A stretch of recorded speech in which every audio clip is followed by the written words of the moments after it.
And these are people that are growing this stuff without advanced methods. These are farmers market. And I'm like, why isn't this free? It's ridiculously cheap. I had like 20 pounds of food for like $5.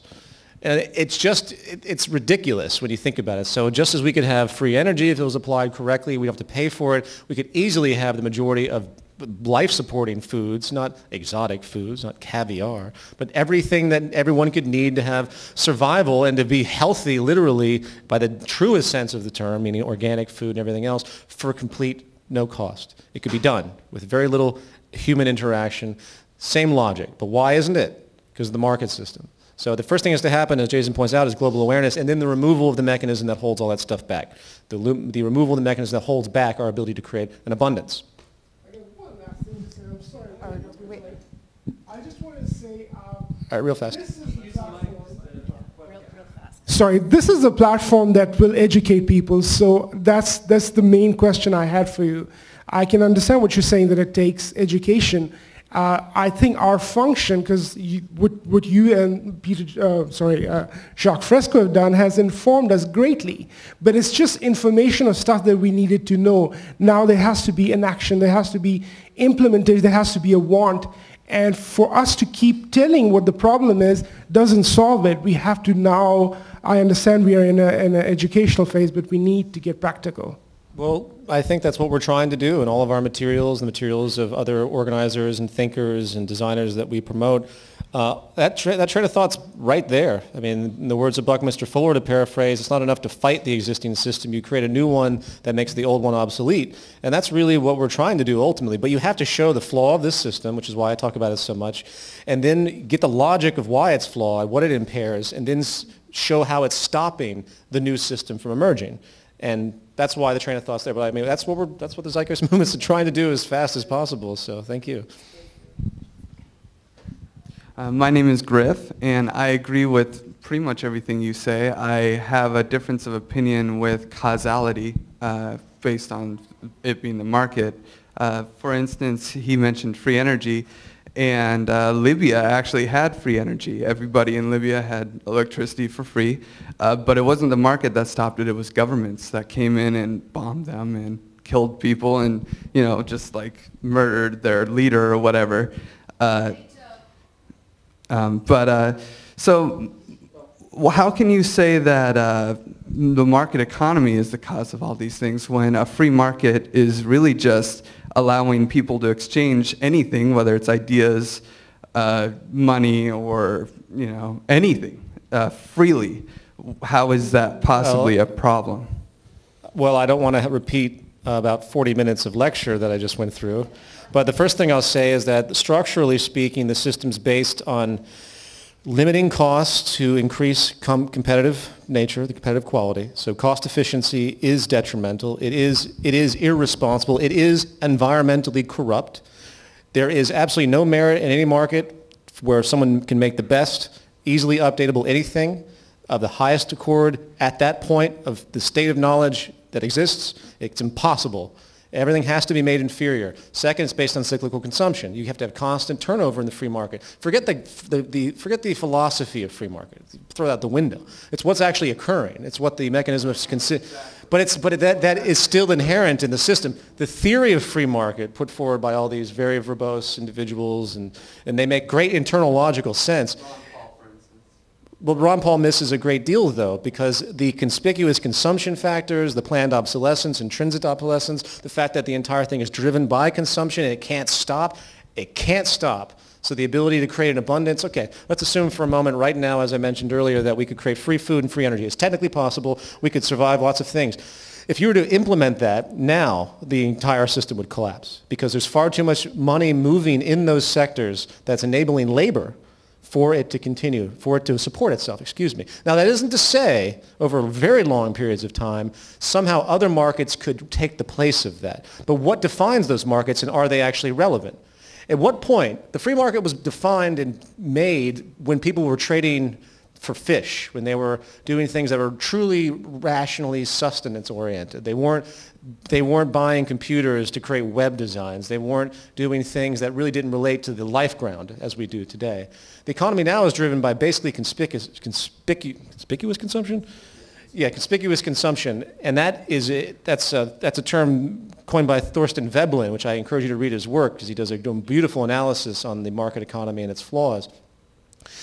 With that basis, you can't have sustainability, efficiency, and relate to the actual life ground environment that supports us. In other words, as I said at the very beginning, the monetary economy, the market economy, is a concoction that works to a certain degree, but it's actually against the true natural earth economy. It goes against every attribute of it. If you can give me another example of something specifically, as far as just people trading things for themselves, that isn't an example. You have to define the technical means and the interaction and why it's actually better than, say, what we propose. It has to be very specific. Well, no, I like what you propose. The free market's only here to deal with scarcity. We don't have scarcity in food. We shouldn't, at least. And so the free market shouldn't really have any place in that. Actually, no. The free market assumes a certain type of scarcity because of the value of scarce items, limiting those goods or commodities because the price rises, right? But it's also based on another completely paradoxical assumption that we have an infinite amount of everything because it's based on constant turnover. That is not true. That is the market economy as the Federal Reserve has built it. No, the real Austrian economics economy banking is a resource-based economy. Just like you guys, I really think that we have a lot of agreement here. I'll say this. The assumption, all right, one second. The assumption that the market economy efficiently organizes materials and accurately and scientifically allocates them to create the most efficient means, whether it's the good or whether it's the production method, is completely erroneous. The market economy is based on the whims of people seeking market share money. It has nothing to do with a calculated sense of the environment. The only way you can have a true economy, period, is calculating everything from the ground up, just like you build an airplane. You can't have someone building something over here inside the airplane, another building something over here without knowing each other and knowing how it's going to interact as a system. The market's based on a false notion that everyone working amongst themselves actually comprises intelligence in the larger order, which is why Adam Smith's invisible hand is so absurd and religious. Yeah. But that's wrong. You can't have that. It's insane. So the market economy, by its very definition, is a traditional notion that's provably false because it doesn't actually create environmental efficiency or use of resources in any strategic way. The market economy is not what we've ever seen. We've never seen a free market. Well, what is the market economy then? A free market is where people are allowed to do basically whatever they want. They have to provide value. People cannot be allowed to do basically whatever they want when it comes to the management of the Earth's resources. Well, there have been many a study that has shown that central planning cannot efficiently work as a socialist society with more than 150 people. There are studies all out there. Either central planning, either calculating society will work, or we all die. Well, I just think that we need to focus on where we agree. We need to square down on getting rid of this money system, this fiat currency. Obviously, that's crazy. Getting food to people who need it, something we need to do. It can be done. There's a great audiobook called Free by Chris Anderson. And you can make food free, but you got to provide you got to make it economically sustainable as well. You got to make value based on the traffic that you get by giving away the free food.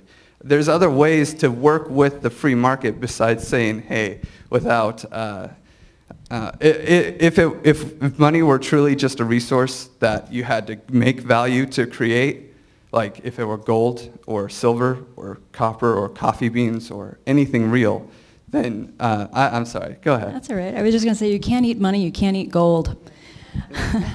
So we don't need these representational things that get in the way in abstraction. We've come to a point where we can actually evolve beyond that. Now there was a time for the thinking of the free market. We've explored it.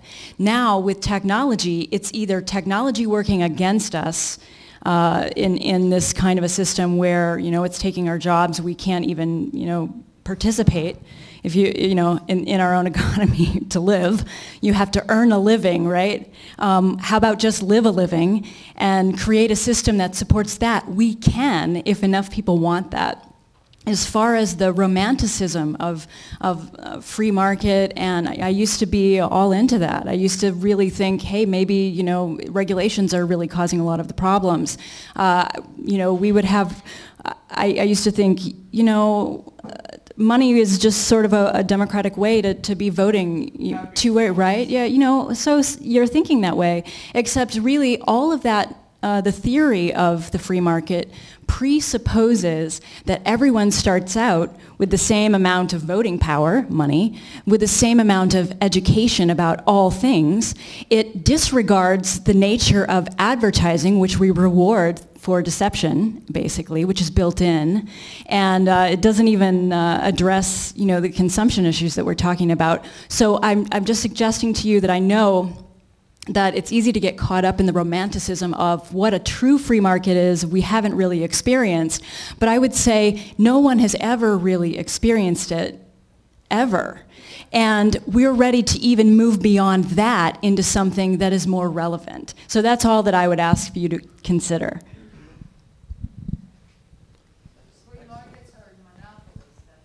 Well, they lead to monopolies. Actually, if the free market was left to its own devices without state regulation, it would gravitate towards monopoly. There's no way you can assure that the market system will not continue to gain power or a certain sector or a certain corporation. It's inevitable if there isn't some type of legal legislation. That's why it's hegemonic in its definition. So Microsoft could have blown way out and taken over the entire world of computers if they really wanted to. And small upstarts, once after a certain point is passed, there's no way they can compete. They can't possibly come in. It is, though. Once you have a certain power, financial and political, because in the free market, everything's for sale, government politicians, legal legislation, that's not an anomaly. That is the free market. Legal stuff is not the free market. Sorry, but if you want a pure free market, that's what everything's for sale. What do you think lobbying is? Well, but there wouldn't be any lobbying. See, that's your idea of what you think a free market. I'm talking about a free market where everything is a free-for-all. And in that idea, it's purely hegemonic and you would see the system blow up overnight. I guess we just have to agree to disagree. Okay, well, I'd be happy to talk more about that, but if you go through the materials that I talk about at length, there are at least 25 points that officially debunk every notion of the free market from top to bottom as an efficient means of an economy. It's an anti-economy. Every attribute of it is actually based on every attribute of it is against everything that would sustain things. It's based on preconceived traditional notions of human behavior and no relationship whatsoever to the natural world, natural laws, and what we've come to understand scientifically.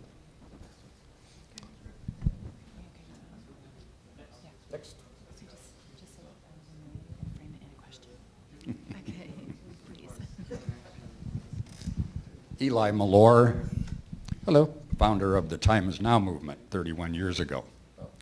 I've been a spear shaker across this country on a number of occasions. Thank you for the opportunity. I have a couple of fundamental questions. Are you suggesting that the key to implementing the Zeitgeist model lies in more or less ignoring the messenger and the personal sovereignty that has been historically essential in preserving the self-image and the knowing of the messenger to deliver the message? Well, if we look at ourselves within the group mind, if you understand that all the words that you're saying have been taught to you, all the concepts that we share in culture are basically amalgamated and spread over interacting with all of us. Every concept that is possible comes from an evolution of knowledge. No man is an island to himself. Absolutely. So there's no way to define your originality after a certain point. We have appearance of novelty, the appearance of being separated because of various limitations of our sensory perception and the novelness of the fact that we look like individuals. We come out of a womb. We have different life experiences. We seem to be separate. Therefore, we appear novel, just like there's no two fingerprints that are the same. Well, I agree with you that the issue is not ownership of originality. But sure. There still is a value in the person, is there not? Well, I'm not. That's a different conversation. This is about knowledge. This is about information. It's about what we say, what we mean, how we communicate, where that comes from, and what's more valid, the messenger or the data. And the data is really all that exists when it comes to the evolution of knowledge. Well, are you suggesting then that the data, if you will, would exist sort of like in the ether? If it requires management, it would require inevitably ownership, wouldn't it? And the abuses that come with ownership? No, not at all, because there's no way you can define ownership in an intellectual system. Proprietary notions are false. You can't have intellectual ownership of anything. There's no invention that anyone's ever created that's actually coming from them. Everything is serially developed. So there's nothing that I have invented that I ever could invent that could be defined by me, because I'm building upon all sorts of other ideas and utilities that others have created throughout time. But the pathway of all invention has inevitably fell into ownership and control. But that's because of the market system. That's because of the entire internet is evolving in that way. Well, that's the delusion of the culture, that we're separate, that our ideas are ours, ownership. It comes from the greed, it comes from the reward factors of the system. So you invent something, they give you money, boom, it has a natural reinforcement that, oh, I own that in a real sense of the term. You know, people ripped me off, they say, you know, if you express something that somebody else expressed. I'm not advocating or defending it. Sure, I I'm understand. just simply saying this is not only historical human nature, but it is, these are forces that are extremely active in the world. Which are reinforced constantly. And I wouldn't go as far as say human nature, but we have our traditional views. Think about it this way. If you didn't know anything about science and many, many thousands of years ago, you see individual entities. I see her, she looks singular, she speaks, maybe she invented a tool. It would seem the causality would be limited to just that, because we didn't know any better. We didn't know how she learned. We didn't know the evolution of everything that comprised the culture she came from and everything else. The serial development is a fairly new thing, and the superstitious view is still unfortunately dominant in the world today, and it feeds straight into the market model of economics too. So you have to own things in this system as though there's such a thing, as though anyone owns like this microphone. Does someone really own this microphone? No. It's a bunch of molecules. No one owns the planet on the planet. Our whole legal system evolves and is based upon ownership. You're right, it's sick. I walk out of this place with this microphone, all right, and chances are somebody will be chasing me and say, no, this we understand that. We understand that. Property is unfortunately an element of our historical evolution that I think as science progresses and our understanding of the world, understanding of each other, will eventually weed itself out, because it doesn't actually serve a technical definition. I disagree, and just one last comment here. I appreciate your lecture this evening, and indeed you have identified and revealed a number of really valuable points. I really commend you on that. Well, see, again, it's not me. You're commending all sorts of researchers and people I've read. We just thought it was you. But thank you. Yeah. Yes, all right. My point of view more or less evolves around sound and the ever-changing definitions that we place on the sounds that we use. And in being older, I've seen certain generations evolve where they've adopted meanings of words that were not the meanings of those words that I used in my generation. And I see the problems that are now beginning to emerge that are virtually catastrophic and potentially disastrous, where a lot of suffering and a lot of loss will inevitably occur until we get back to the root meanings of the sounds and truly understand what they are, what they meant to be. And within those meanings come the truth that we're seeking. Thank you very much. Interesting. Yeah, thank you. Thank you. Appreciate it.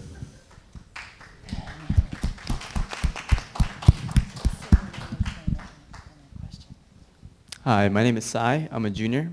Hi. First of all, thank you so much for coming down here. I know you're a busy guy and you were just in New York a few days ago, and really appreciate your stuff. Thanks. I guess my question is, so I feel like a jump from the way that we think right now in terms of, how the whole economy works and everything, to a more research-based economy is such a huge gap. It's such a huge jump that I'm wondering, is it something that you can make through systematic changes in the current system, like passing laws and things like that, until you reach that resource-based economy? Or do you see it being more of a sort of a revolutionary type of change? Well, I'll let others address this too. As I mentioned earlier, there are step-by-step processes that could be very logically implemented to first meet the needs of the human populations through food and water, and then reach out to energy and all of that stuff. You could make a very rational easy transition plan if everyone agreed to do it. But again, it fights the system. And that's where the idea of revolution, which I don't really like that word because of the connotation it has historically, but eventually some pressure has to merge where you have to push against the system in order for them, well, no, not for them, in order for the very basis of it to be challenged and recognized within the whole collective. So it has to somehow get to that point where a tipping point occurs where people are motivated to move in that direction. And there's a step-by-step way you could rationally come up with, but there's also a huge, massive barrier of establishment, orthodoxy of thought, people that are so ingrained in this system that they would look at me, they say, well, all they can think of is like a Satanist kind of thing. I'm just Hitler for imposing things like this. This is how deep these things drill into people's values. They don't even think about it. That's why I bring up that point at the very beginning about the evolution of knowledge. Until you can analyze the knowledge, you're not really doing anything. So I don't know. I mean, there is a step-by-step, it's there, but you have to get through the system somehow. And legislation, yeah, there's probably legislations that could happen. But I'll say this, as Jason pointed out earlier, the biosocial pressures and the failure of the system is what's going to start to push people into questioning the system and hopefully we'll start to investigate new information about what we're able to do versus what's happening. Our technical reality versus our economic reality, monetary economic reality, and then begin to see how they're not mixing and then hopefully move to the technical reality and then the logic will generate itself. So.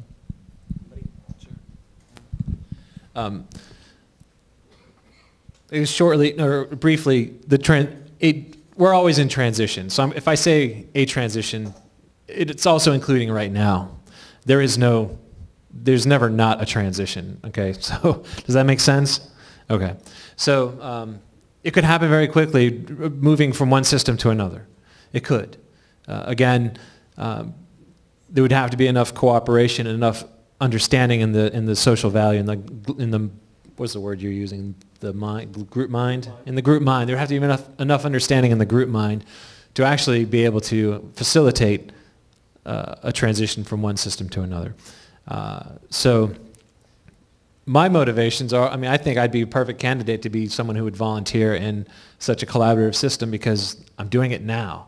I had to work today and I've been up all night working on trying to find data and figure out my language and understand semantics.